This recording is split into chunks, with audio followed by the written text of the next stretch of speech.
Himachal Pradesh Assembly has witnessed a lot of hangama inside the house, and in fact, in that hangama, the Congress government has passed the bill of the no pension to disqualified MLAs. And in fact, that bill was opposed by the BJP and leader of opposition, saying that this is a political move rather than a constitutional move. So we are joined with us leader of opposition Jairam Thakur. Sir, आज ये bill pass हुआ है और bill में ये कहा गया है कि जो डिस्क्वालीफाई हो गए एमएलए उनको पेंशन बंद की जाएगी और उनसे रिकवरी भी की जाएगी। देखिए, ये एक तो पहली बात तो ये है कि ये बिल राजनीतिक बदले की भावना के साथ ही इस बिल को लाया गया और जल्दबाजी में लाया गया और बारीकी से इस बिल पे अध्ययन नहीं कि इसकी इम्प्लीकेशंस क्या होंगी। अभी तक तो हम इसी सारी चीज को देख रहे हैं कि जो लीगली इसकी स्क्रूटनी अगर इसकी की जाए तो मुझे नहीं लगता है कि ये जो है ये व्यवहारिक है कानून की नज़र में। और दूसरी बात, सबसे बड़ी बात तो ये है कि इस बिल में ये प्रावधान इस तरह से कर रहे हैं कि रिट्रोस्पेक्टिव इफेक्ट से जिन लोगों ने डिफेक्शन किया है, दल बदल किया है, उनके खिलाफ हम कार्रवाई करें और कार्रवाई भी इस तरह से करें कि उनको जो पेंशन आज तक मिली है उसको भी हम रिकवर करें। मंशा उसके पीछे ये जाहिर की गई है। अभी तक जो मोटे तौर पर जो कानून की नज़र में हमने चीज़ों को देखा है उसमें यही है कि रिट्रोस्पेक्टिव इफेक्ट से कभी भी इस प्रकार के फैसले नहीं होते हैं। इस तरह के बिल जो है वो कानून लागू नहीं होते हैं। प्रोस्पेक्टिव जो है उसका ऑस्पेक्ट है जिसको एग्जामिन करने की बात है, जिसको हम देखेंगे थोड़ा सा, लेकिन अभी की तारीख में तो यही है कि रिट्रोस्पेक्टिव इफेक्ट से वो लागू नहीं होगा, ऐसा हमारा मानना है। और दूसरी बात मुझे यही लगी कि मुख्यमंत्री जी आहत हैं सारी घटना से, जो घटनाक्रम घटित हुआ है ये राजनीतिक घटनाक्रम घटित होने की वजह से उनने किया है और उनके मन में जो है सिर्फ यही है कि इन लोगों को सजा देनी है, इनके खिलाफ कार्रवाई करनी है। इसके लिए वो एक ग्राउंड तलाश करने की कोशिश कर रहे हैं, लेकिन इसकी बहुत सारी चीज़ें अभी आगे है। जो लोग इसके कारण प्रभावित होंगे उनके पास बहुत बड़ी अपॉर्चुनिटी होगी, कोर्ट में जाने की होगी और कोर्ट में जा कर के अपनी बात कहने की भी होगी। तो डेफिनेटली मुझे लगता है कि इसका अभी आने वाले समय में क्या असर होगा, मुझे नहीं लगता कि ये बिल सरवाइव कर पाएगा कानून की नज़र में। तो आप भी इसको चैलेंज करेंगे कोर्ट में, लीगली इसको चैलेंज किया जाएगा जब ये एक्ट बन के आएगा गवर्नर से पास होने के बाद? पहले तो हम इसको थोड़ा लीगली एग्जामिन कर रहे हैं और गवर्नर साहब से इसकी अगर असेंट मिलती है तो उसके बाद ही हम इस बारे में विचार करेंगे। तब तक के लिए तो हम इस पर कुछ ज़्यादा नहीं सोचेंगे, क्योंकि अभी तो बिल पास हुआ है यहाँ से और उसके बाद फिर आगे फिर जो प्रक्रिया उस प्रक्रिया के बाद फिर फैसला करेंगे। हमने चीफ मिनिस्टर से भी ये सवाल किया था कि ऑल ऑफ सडन आपने ये बिल ले आए और एंटी डिफेक्शन में आज तक कोई भी एमएलए डिस्क्वालीफाई नहीं हुए, सिर्फ जो राज्यसभा के बाद एपिसोड हुआ। वो कहते कि जिन्होंने दल बदल लिया उनको ये बेनिफिट्स नहीं मिलने चाहिए और हम इस चीज़ की रिकवरी भी करेंगे। उन्होंने बहुत स्पेसिफिक कहा कि हम इस चीज़ की रिकवरी भी करेंगे। देखिए, उनकी मंशा से हम अवगत हैं, हमें मालूम है कि वो क्या चाहते हैं और इस तरह से ही इस बिल को लाया है।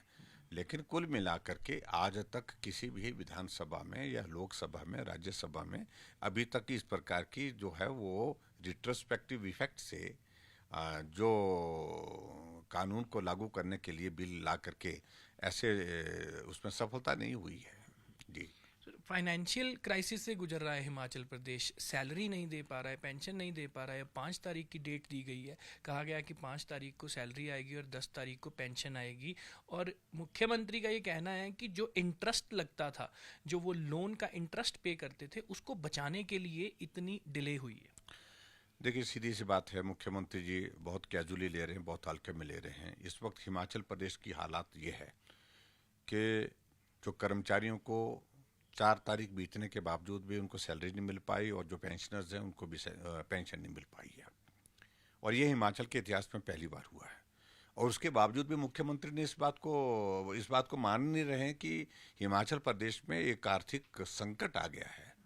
अभी भी बोलता है कि नहीं, हम तो फाइनेंशियल डिसिप्लिन की ओर जो है कदम उठा रहे हैं। अरे, आप सैलरी नहीं दे पा रहे, आप पेंशन नहीं दे पा रहे, उसके बावजूद भी आप एक्सेप्ट नहीं कर रहे हैं। और ये हालात आपको आज नहीं मालूम हुए, आपको मालूम होना चाहिए थे। 2 साल पहले से सरकार आपकी बनी हुई है, पौने 2 साल से। आपको जानकारी रहनी चाहिए थी कि हमारा फाइनेंशियल स्टेटस स्टेट का क्या है इस वक्त, और उस हालात में हम किस प्रकार से हम आने वाले समय के लिए प्लान करेंगे, मैनेज करेंगे चीज़ों को। अब आज की स्थिति यह है कि 6 तारीख का आज ऐलान किया कि 6 तारीख को सैलरी मिलेगी। 6 तारीख को इसलिए मिलेगी क्योंकि 6 तारीख को रेवेन्यू डेफिसिट ग्रांट का जो 520 करोड़ रुपए केंद्र सरकार से मिलेगा, उससे थोड़ी उनको मदद मिलेगी, उससे ये सैलरी देने की स्थिति में आएंगे। और कहा फिर पेंशन हम 10 तारीख को देंगे। 10 तारीख को इसलिए बोल रहे हैं पेंशन देने की स्थिति में हो पाएंगे क्योंकि सेंट्रल टैक्सेस का शेयर उस दिन स्टेट को आएगा, 750 करोड़ के लगभग आता है वो, तो वो आएगा तो उसके बाद फिर ये पेंशन दे पाएंगे। यानी कि पूरा का पूरा स्टेट जो है डिपेंडेंट हो गया केंद्र सरकार के उस सहयोग के लिए। और उसके बावजूद भी आज इनको पूछें कि कौन इस सारी चीज के लिए कौन दोषी है, तो बोलते हैं एक जयराम दोषी है, एक मोदी जी दोषी है। यही मेरा सवाल था। ये बड़ी हैरानी की बात है।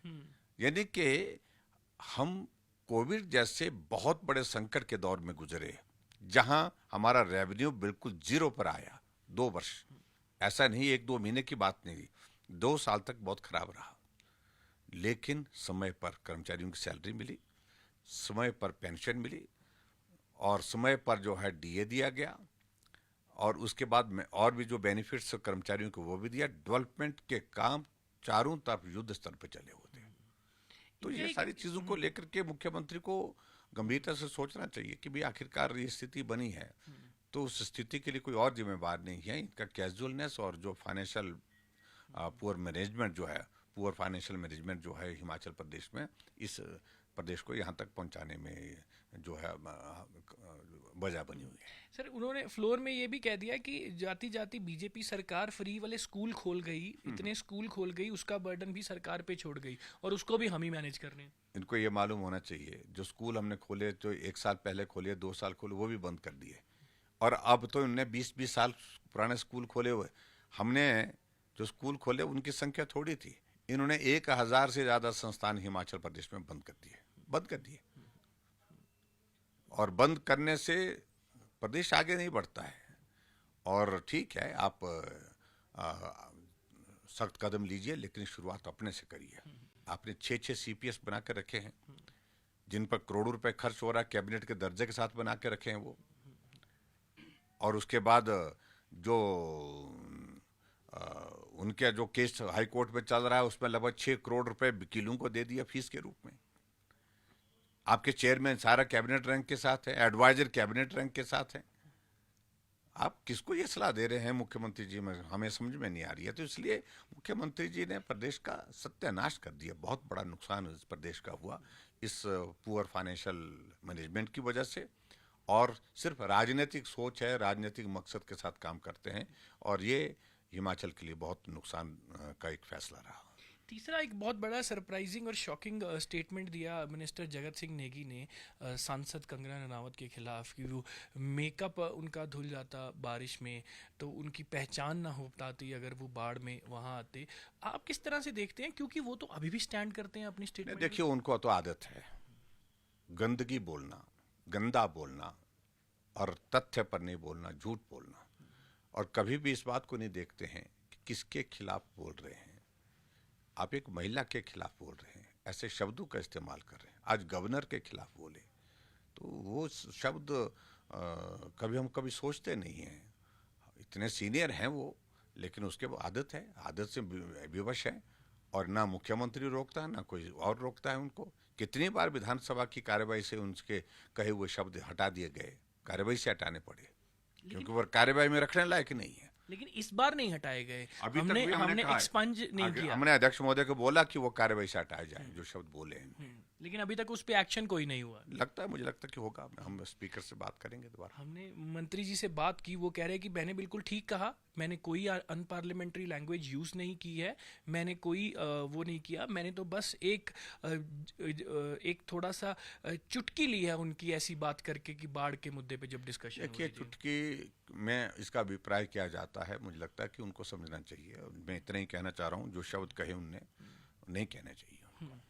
और सीएम भी ये कहते हैं कि फ्लोर पे जो एमएलएज हैं वो कुछ उनको थोड़ा सा प्रावधान होता है, कुछ भी बोल देते हैं, उनका भी कोई इस पे बहुत स्ट्रांग रिएक्शन नहीं है। देखिए, मुख्यमंत्री जी विवश हैं, चारों तरफ से ऐसे हालात में फंसे हैं, किसी को कहने की स्थिति में हो नहीं पाते हैं, किसी को पूछने की स्थिति में हो नहीं पाते हैं, और मंत्री बेलगाम हैं उनके, न सुनते हैं, न मानते हैं, न उनके कहने के मुताबिक चलते हैं। ये स्थिति उनकी हिमाचल प्रदेश पे बनी हुई है। इस कारण से अब उन्हें छोड़ दिया है, जो छोड़ दिया है तो छोड़ दिया है। Thank you, sir. Thank you. So, in fact, leader of opposition and former chief minister Jairam Thakur has spoken on the wide range of issues regarding the state and, in fact, what has happened today in the assembly also. And in fact, he has made it very clear that it was not the fault of BJP government through which the financial crunch has been suffering through the state. Mismanagement has been taken up by the Congress, and that is the reason the delay in salaries has been reported. With camera person Lalit Kumar, this is Amandeep Dixit for Times Now.